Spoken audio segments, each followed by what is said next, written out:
歡迎返到嚟月山精靈說故事的人。今日想同大家講下一個恐怖嘅奇案。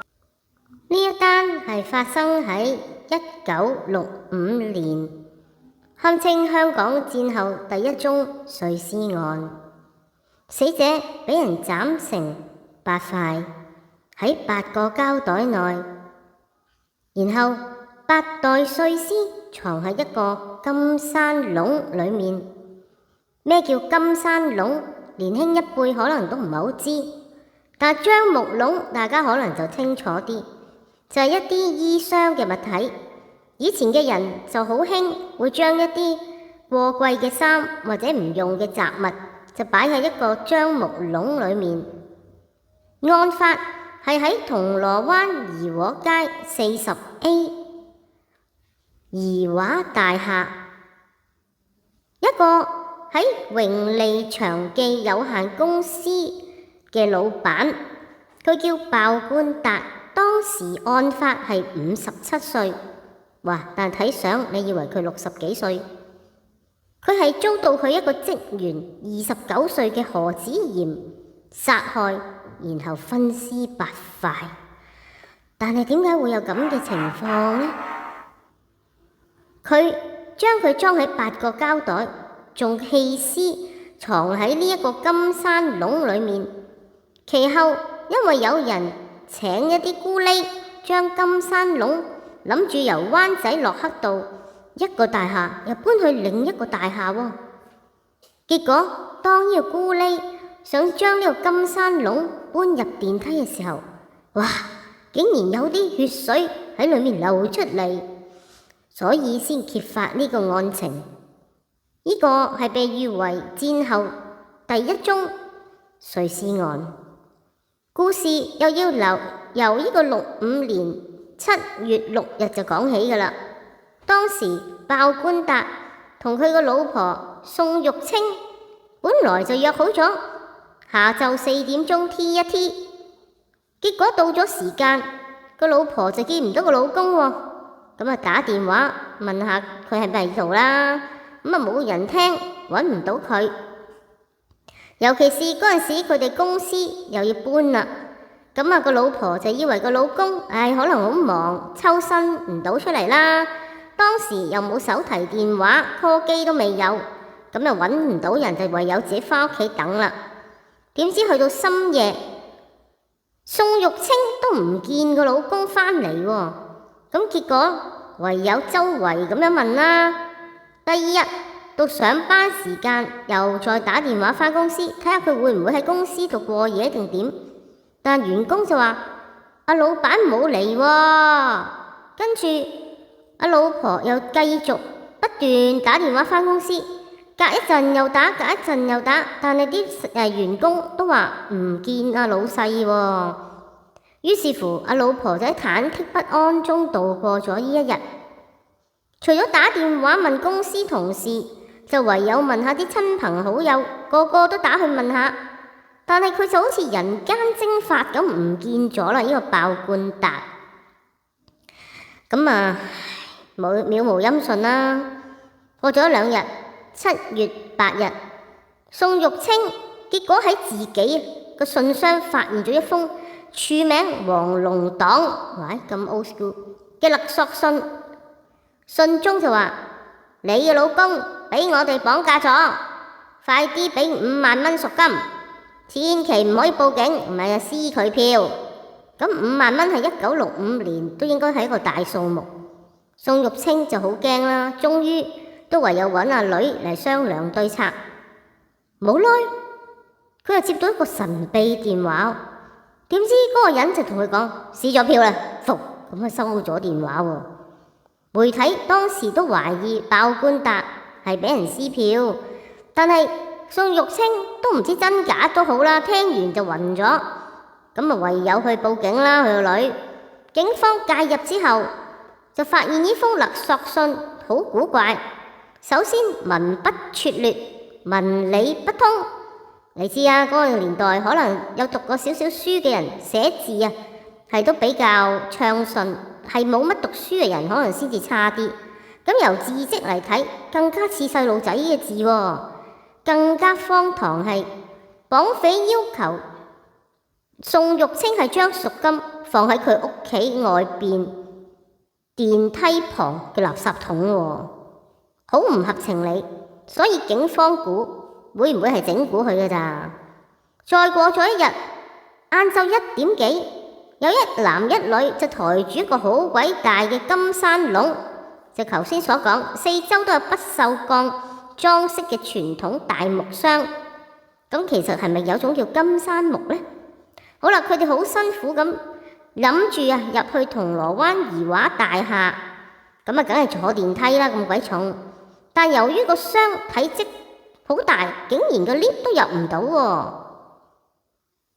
結果當時有一個清潔工就見到佢哋兩個，就問下啦。呢對男女就話：我哋要去17樓啊，有一個叫世界健身學院送貨。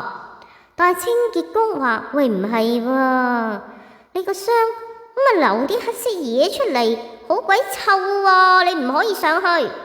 結果佢哋喺度交涉，糾纏不清，大廈保安都驚動咗，走嚟問。結果呢一男一女一見保安，哇，抌低個箱走鬼埋去。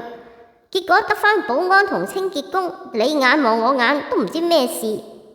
結果保安人員同個清潔工好無奈，就揾返17樓世界健身學院嘅負責人，一個叫吳教練嘅人啊，喂，落嚟，喂，有人話搬箱嘢俾你，又走咗去喎。咁啊，吳教練落到嚟就話：喂，呢個唔係我個箱喎。大家都見到個箱流啲黑色嘢出嚟，真係唔對路啦。終於就報咗警。警方當時就將個大箱抬咗出去大街。由於大廈都好鬼窄啊，咁唯有咁樣啦。結果好多人就圍觀，哇！跟住打開個箱嚟一望，大家都嚇到傻咗。裡面竟然係一啲殘破不堪嘅屍塊，裡面有2個大膠袋，裡面又有小包包，原來係人體殘肢。哇！頭、手、腳、身體部分內臟都流出嚟，屍身已經開始腐爛添啊！另外仲有一套爛西裝，有啲馬長牌，應該係以前賭馬用嗰啲人用嚟賭馬嘅嘢，仲有帳本喎，又有啲支票簿，咁好鬼奇怪。終於好快知道係乜水，原來的確係呢個鮑冠達。當時其實佢都算係有少有名氣，經營黃金業務、證券按揭，公司規模唔算好大。原來就有佢一名何姓員工嘅啫，但係喺業界咧都有少少名氣。咁由呢個世界健身學院負責人吳教練口中先知，其實呢個箱應該係屬於呢個佢個學員何姓學員喎，而且呢個何姓學員又係佢個助教嚟嘅。咁7月9日上午，何姓男子原來曾經打過俾人吳教練，話屋企有個咁嘅箱都冇位擺，我可唔可以擺住喺個健身室內啊？咁吳教練諗下都 OK 啦。但係由於事發嘅時候，佢見到個木箱咁鬼臭，有啲黑水出嚟，佢先至拒絕承認話係搬嚟佢嗰度嘅。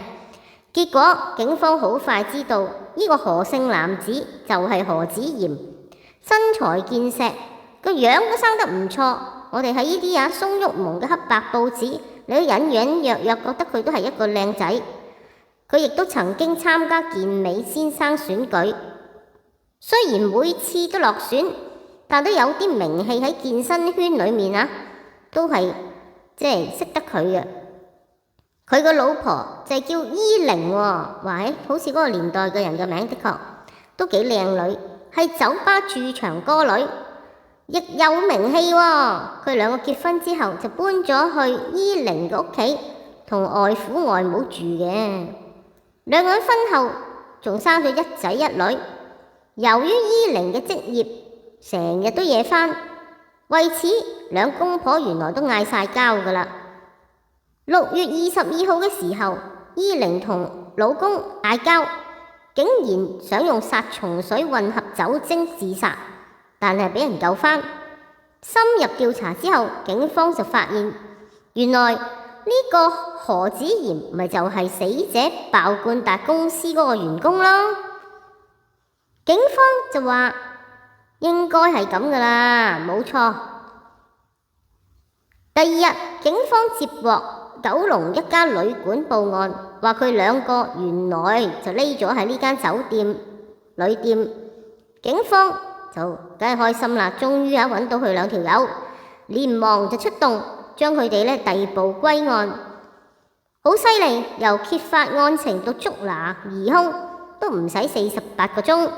由於當時係香港開埠以嚟尚未發生過碎屍案咁大單嘅嘢，所以涉案人物仲牽扯到一個叫做有啲名氣嘅歌星，呢個又變咗歌星定係歌手。此案一出，震驚全港。咁話時話，呢個伊玲好似有啲印象，唔通佢拍過粵語片，定係第二個人似啊？當時有媒體就猜測係桃色糾紛噶啦，應該小報記者哇嗱諗梗係咬住呢塊肥肉，係咁報導啦。又有健美先生，又有靚女歌手，仲有一個大老闆有錢佬。但係真相竟然令佢哋有啲跌眼鏡喎。何子賢俾人捉到之後，佢都好坦白承認咗，冇錯係佢佢話我係嗰個兇手。不過我其實係好嬲同自衛下殺人喎。媒體就話原本佢兩公婆就唔係好啱啦，於是乎因為捧佢嘅場嘅人都好鬼多，咁何子賢梗係又有啲疑心，咁又有啲呷醋。上次伊玲服毒自殺不遂，竟然就發現原來一個爆冠達就係睇上伊玲嘅一個恩客咁兩個人又嗌交，又喐晒手。何子賢知道自己個老闆竟然睇中自己個老婆，梗係有啲覺得好嬲啦。竟然嗌交嘅時候，爆冠達仲攞把菜刀，反而係佢對住何子賢想劈佢。何子賢咁身手梗係好啲，佢健美先生一箍就箍住佢條頸，同時想攞嗰把刀，竟然唔小心就割傷。好痛之中佢箍得更緊，結果就箍到呢個爆冠達斷氣暈低，最後證實就死鬼埋。何子賢梗係心慌埋啦，好混亂，跟住又跑返屋企，但喺屋企裏面佢又諗下仲不安喎。於是乎佢夜晚又整雞返公司，見到地上邊有菜刀，所以就將佢進行碎屍，咩菜刀都可以斬到成個人咁樣嘅，真恐怖。最恐怖係佢仲帶咗返屋企，裝咗喺個金山籠為咗迷惑警方，最初佢唔想俾人知道真相，佢仲叫阿仔阿女、鄰居女童一齊寫咗封勒索信。唔怪之啲字跡咁騎呢，好似細路仔，就送去呢個鮑家偽裝綁架案。期間條屍一路就放喺屋中，直至發臭外父外母先叫佢為你拎走個箱啦，咩嚟咁臭？結果佢就揾一個女工幫手，佢先就俾5蚊佢，諗住兩個人一齊就搬去附近垃圾房抌嘅。點知半途佢竟然改變主意，呢個真係好迷離。佢諗不如擺喺世界健身學院，即係就係銅鑼灣怡華大廈17樓。就係估唔到啦，就係喺大廈門口就俾清潔工人阻住，先至會東窗事發，揭發呢一單金山窿藏屍案。結果由7月12日起，何子賢先後3次受審，最後9月28日就被判謀殺罪名不成立，但係誤殺罪就罪成判入獄12年。咁奇嘅，即係佢哋信晒佢個供詞伊玲就因為冇直接參與殺人，無罪釋放。3年後，伊玲終於同何子賢離咗婚。傳說佢就跟咗一個美國商人去咗日本沖繩。至於何子賢，哇！1969年2月19日凌晨，佢就喺獄中上吊死亡。死嘅時候佢都係得33歲，佢又冇遺書留低嘅喎。呢單案都總係好似令人覺得裡面有啲唔係好對路。咁唔知係咪因為咁，當年麗的電視嘅70年代10大奇案都曾經有拍過呢一集，唔知大家有冇睇過呢個故事？聽落就有啲迷離，而且依家呢棟大廈依然喺度。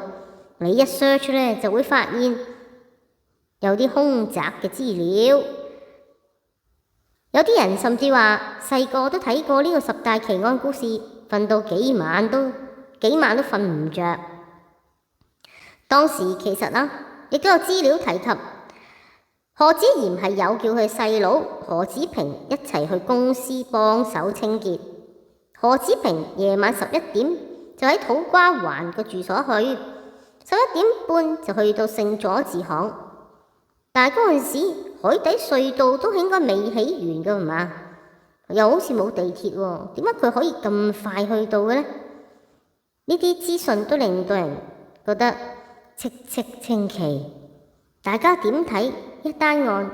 話俾我知你嘅睇法，下次再同大家分享其他古怪迷離嘅故事。下條片再見。拜拜！歡迎大家嚟到月山精靈說故事的人呢一個 channel 係為大家講唔同類型嘅故事，有奇幻，有迷離，有詭異，有啟發人心，期望為大家帶嚟更加多有趣嘅內容。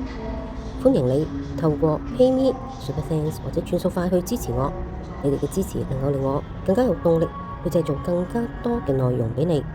我哋下一條片再見。